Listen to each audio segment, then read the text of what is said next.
It's time for Declare Your Independence with Ernest Hancock.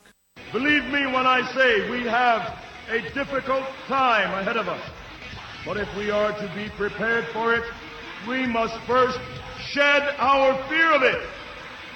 I stand here without fear because I remember that I am here not because of the path that lies before me, but because of the path that lies behind me. I remember that for 100 years we have fought these machines. And after a century of war, I remember that which matters most. We are still here! Tonight, let us make them remember we are not afraid!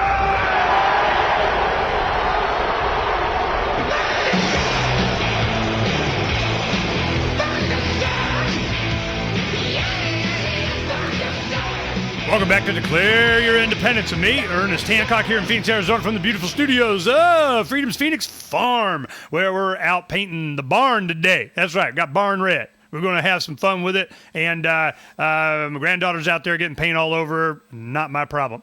What we're going to do this hour is we're talking to Stuart Vener. Now, he's president of Wilshire Holding Group Incorporated, and we have had him on before. And this is it. We're going to get to him on some of the changes in real estate law and so on, and estate law, to make sure that, we're all up to speed on this. But I'll tell you what his forte is.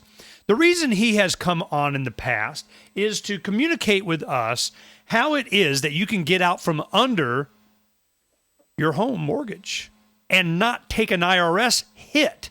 You can just, I walked away. Let me tell you what the deal is. The deal is you make with the mortgage company and the bank is, I make payments, I get to live in this house until it's paid off, right? If I don't make the payments, the collateral is the house and you get it. Okay, I don't want to make payments anymore. It's your house. Nothing unethical about it. That was the deal. That was the contract. They go, oh, well, it all breaks down if you don't, do what you're supposed to do and your obligation of. Let me tell you what my obligation was. My obligation is to pay my mortgage so that I can live in this house. I don't pay that mortgage. Let me tell you what the obligation is. You take the house. Done. Okay. I'm $100,000 underwater. It's never going to come back. We're going to lose another 15, 20% in the real estate market. It's getting worse by the day. We've been screaming about it here. Nobody believe you. Listen to the talking heads on cable news, and they say, oh, we're at the bottom. Heck, they said in August of 2008 we were at the bottom. I'm like, yeah. So what do? Ethically, you just say, look, man, what's the deal? I move out, you get it. Now, if you do that, and they do a short sale on it, or they, take a loss on it, well, that reduced obligation, certainly in a short sale, now becomes a taxable event, and you're paying gazillions of dollars in taxes. Well, if you transfer it over to someone else, let them deal with it. Stuart offers that opportunity. Great opportunity. But I'll let him go ahead and explain that real quick and see if he can do a better job than me, but I want to get that out quick so that we can focus on the changes in law that he's going to help us with. I got you there, Stuart? Yes, you do, Ernest. How are you today? I am more than wonderful. Let's go ahead and get your commercial out. Now, I want to get that out of the way, man. Go ahead and give your websites and how people can contact you and the services you provide them, and then we'll get to the meat of it. Well, our website is realtycrisis.com. Now, if you get a Japanese rock and roll band, then you don't know how to spell. You spelled reality. But it's realtycrisis.com, and then just click on either English or Spanish, and our phone number is 877-94-HELP-ME. You were quite correct in what you were saying, Ernest, except on your owner-occupied property, the amount of the loan that's being written off up to the extent of your original mortgage may be exempt from that taxation today. Now, that wouldn't be true on a second home or if you refi to pull cash out for another purpose or for any other property that wasn't your primary residence.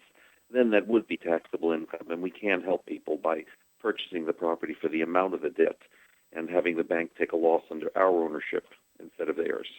And that's the end of the commercial. Thank you. And, in fact, the last time we've had, this is probably, I think, the third time we've had you on, and we had a friend that had a friend contacted me and said, we're having problems. And it was a property in Florida. And he said, is there anything that you know that we can do to help with this situation? Because what had happened is so many people were, even though he was able to make his payments and so on, he's a wealthy individual, he's doing okay. And he goes to his friend, he says, look, man, is there anything, does Ernie know something? Is there something we can do? Because as the people moved out, as they were being foreclosed on, the homeowner association bill to him was over $5,000 a month. That's correct. And you go, wow, I don't know. Let's talk to Stuart and see if he can help us out here. So in something like that, you're able to take that responsibility over to you. And let's talk about situations like that where it's not that you can't make the mortgage. It's a second, third home. You're sitting there, you visit whenever you feel like it. But what happens is all of a sudden everybody's out, and the way the homeowners association is divided amongst the homeowners that are there. $5,000 a month, all of a sudden, you know what, I want to move. So how do you get out from under that? Address that situation real quick. In fact, that particular people, I actually met with them. Okay, I don't even want to know who they are, man. Just tell me. I'm not going to say. But the situation that they have is exactly as you explained it. The association dues are a personal obligation to who is on title. And as soon as that deed is recorded transferring ownership out of their name, they are no longer personally liable for any association dues. Now, what happens in the case of condos, and this was a very large one with huge dues, but just take a normal condominium or a condo conversion that we see there in Phoenix or anywhere in the country, all of a sudden the buildings get in trouble. And even if someone comes in and wants to buy it in a normal sale, they can't get a loan. You can't get a loan, Ernest, unless it's like 90% owner-occupied. The dues have to be like 80, 90% current. And so what happens is you have investors, or 40 thieves, they call them, coming in and buying these units in bulk. They buy 10, 20 units at a time for $20,000, $30,000 a unit.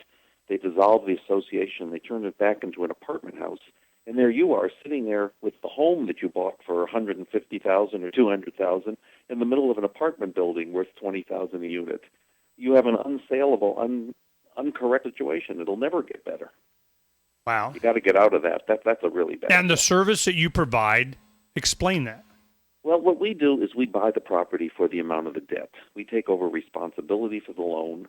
It's a complete, full documented legal real estate transaction, a recorded deed, a purchase contract, an agreement where we assume responsibility, a HUD-1, that's your real estate settlement statement. You have sold the property. You do not need the bank's permission to sell your property. We don't need the permission to buy the property, and the bank has the right to exercise their acceleration clause, which is the due on sale clause, to us as the owner. It's fine to have a good moral feeling about this, but you also have to make a business decision. And they don't foreclose on human beings. They foreclose on real estate. And where you are in the state of Arizona, if you're living in the property, if you're on 2.5 acres or less, no more than 1 or 2 units, the bank has no recourse to come back against you for anything. And it can only be better to put us between them and the big bank. So by you taking over the property, they totally go after you, and you want them to come after you, or don't mind if they come after you, because why? Well, we're a corporation, and we don't care. That's what we do for 17 years. We started this after the Northridge earthquake. We just deal with the lenders, and, they can't bully us. That's what it really comes down to it. They'll say some horrible things, legal or illegal, to people to really try to scare them. And they just can't do that with us because we know the law. So there's a wash somehow? I mean, they come after you. You're a corporation. You go, hey, man, you can seize our corporation all you want, and then what? We do another one. I mean, how is it that you're insulated? If you're talking about the debt relief or the taxable income, we have real estate losses in our corporation that offset that. So the 1099 doesn't necessarily mean you owe taxes. It means that a taxable event may have occurred, and that becomes our corporation's income. So if you balance it out, it's a wash, and you go, yep, now you got to change the law, which is what we're going to talk about when we come back. They're changing laws. Of course they're going to change the laws to benefit, who? Not you, I can guarantee you that. So when we come back, Stuart Vener is going to help us out, understand for the rest of the hour what's changed. We need to be up to speed on this. You guys stay right there. We'll be right back.